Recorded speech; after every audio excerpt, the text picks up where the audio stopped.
पश्चिमी बंगाल के घने जंगलों के बीच एक प्राचीन और जीर्ण शीर्ण हवेली खड़ी थी, जिसे लोग राजबाड़ी कहा जाता था। यह हवेली दर्शकों से वीरान पड़ी थी और लोग कहते थे कि इसके भीतर विलाप करती आत्माएं भटकती रहती हैं। लेकिन सबसे भयानक बात थी, हवेली के आंगन में स्थित रक्तकूप। कहा जाता था कि इस कूप में कभी पानी नहीं रहता, बल्कि यह उन आत्माओं के आंसुओं और रक्त से भरा है जिन्होंने इस हवेली में भयानक अंत पाया था। हर समस्याओं की रात कूप से एक भयानक कर्राने की आवाज आती थी, जो मीलों दूर तक सुनी जा सकती थी। अवरण की एक खोजी पत्रकार जो अलौकिक घटनाओं से गहरी रुचि रखता था, अपनी टीम के साथ इस रहस्य को उजागर करने की राजबाड़ी पहुंचा। उसकी टीम्स में एक ध्वनि विशेषज्ञ, नेता और फोटोग्राफर रवि और एक स्थानीय गाइड विपिन था। विपिन अनिश्चा में से एक उनके साथ आया था, क्योंकि इस जगह से बुरी शक्तियों की दृढ़ता से विश्वास करता था। जैसे ही वे हवेली के विशाल जंग लोहे दरवाजे के अंदर घुसे, एक भयंकर ठंडी की उन्हें घेर लिया, जैसे ही समय खुद यहां रुक गया हो। हवा में एक अजीब सी सड़ी हुई गंध थी और हर कदम पर लकड़ी की फर्श चरमराती थी। ऑनर से नेता और अपने ध्वनि रिकॉर्डर चालू करने का निर्देश दिया। रवि अपने कमरे के लेंस को साफ कर रहा था और विपिन डर से कांप रहा था। हर छाया में किसी अनदेखी स्थिति का तलाश रहा था।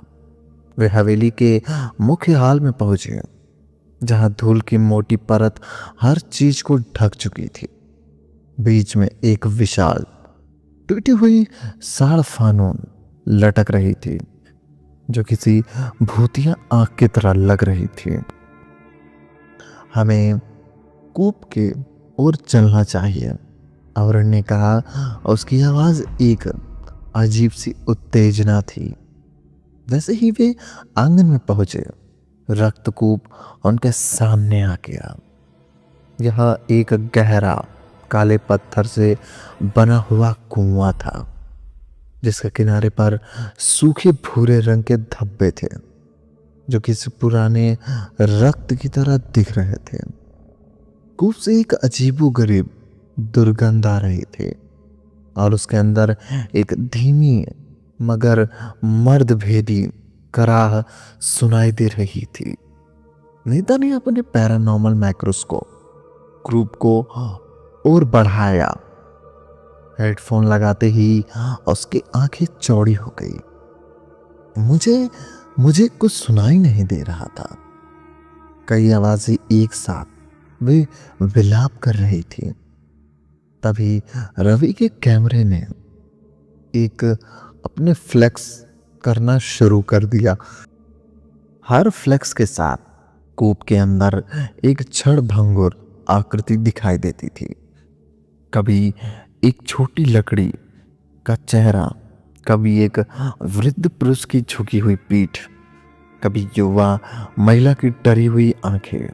विपिन जोर से चिल्लाया, हमें यहां से जाना होगा, ये आत्माएं हमें जाने नहीं देंगी। अवरण हालांकि डर गया था, लेकिन अपनी जिज्ञासा पर काबू नहीं कर पा सका। उसके कूप के किनारे एक और कदम बढ़ाया। हमें एक सबूत चाहिए। जैसे ही उसने कूप को झांकने की कोशिश की, एक अदृश्य शक्ति ने उसे अपनी ओर खींच लिया।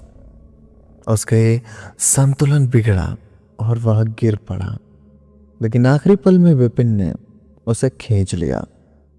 तभी कूप की एक भयंकर चीख निकली, इतनी तेज कि उनके कान सुन्न हो गए। हवेली की खिड़कियों से शीशे चटकने लगे और एक तेज हवा का झोंका आया। जिससे धूल और सूखे पत्ते को उनके चेहरे ओर घुमा दिया। हवा में एक शीतलता और उदासी इतनी बढ़ गई कि उन्हें लगा कि उनकी सांसें रुक जाएंगी। नीता का माइक्रोफोन जोर जोर से बजने लगा और रवि के कैमरे के लेंस पर रक्त जैसे धब्बे दिखने लगे। मुझे यहाँ कुछ दिखाई दे रहा है, नीता ने खींच कर कहा। उसकी आवाज कांप रही थी। वे ऊपर आ रहे हैं। कूप के भीतर से धीरे धीरे एक रक्त रंजित धुंध ऊपर उठने लगी। इस धुंध में उन्हें असंख्य डरावनी आकृतियां दिखाई देने लगी। विकृत चेहरे, सूखी आंखें और खुले मुंह जिससे खामोश चीखें निकल रही थी, वे सभी धुंध में लिपटी हुई उसकी ओर बढ़ रही थी। विपिन ने जोर से प्रार्थना करना शुरू कर दिया और रवि ने डर के मारे अपना कैमरा गिरा दिया। और लड़के अचानक समझ आया कि वे केवल सबूत खोजने नहीं आए थे, बल्कि शिकार बनने आए थे। धुंध में अब उनके चारों ओर थी और उन्हें लग रहा था जैसे सैकड़ों ठंडे हाथ उन्हें छू रहे हो, उन्हें खींच रहे हो।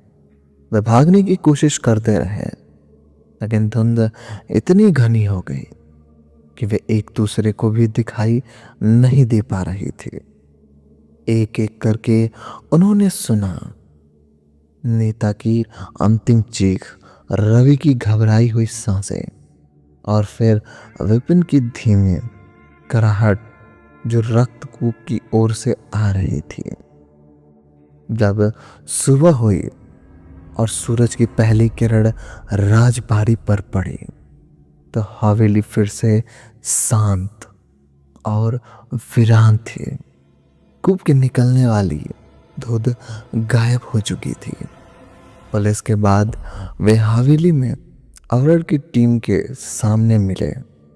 नीता का माइक्रोफोन जिससे वे केवल स्थिरता और धीमी कराहट की रिकॉर्डिंग आ रही थी, और रवि का कैमरा जिससे वे केवल धुंधली रक्त रंजित आकृतियों की तस्वीरें थीं। और रक्तकूप वह फिर से शांत था, लेकिन उसके अंदर से अब पहले से भी ज्यादा गहरी, ज्यादा दुखद विलाप की आवाजें सुनाई देने लगे। जैसे ही उसके चारों ओर आत्माएं जुड़ गई हो। आज भी अमावस्या की रात जो कोई भी राजबाड़ी के पास से गुजरता है, वह रक्तकूप से चीखने और कराहने की आवाज को सुनता है। कभी कभी उसे लगता है जैसे कोई अदृश्य हाथ उन्हें अपनी ओर खींच रहा हो और उन्हें विलाप करती आत्माओं के साथ जोड़ने के लिए बुला रहा। अगर कभी आपको मौका मिले उस जगह पर जाने का, तो क्या आप जाना चाहोगे? कमेंट करके बताओ। और ऐसी ही डरावनी कहानी सुनने के लिए मेरे चैनल को सब्सक्राइब कर दो, ताकि हमारी आने वाली कहानियाँ सबसे पहले आप तक पहुँचे। धन्यवाद।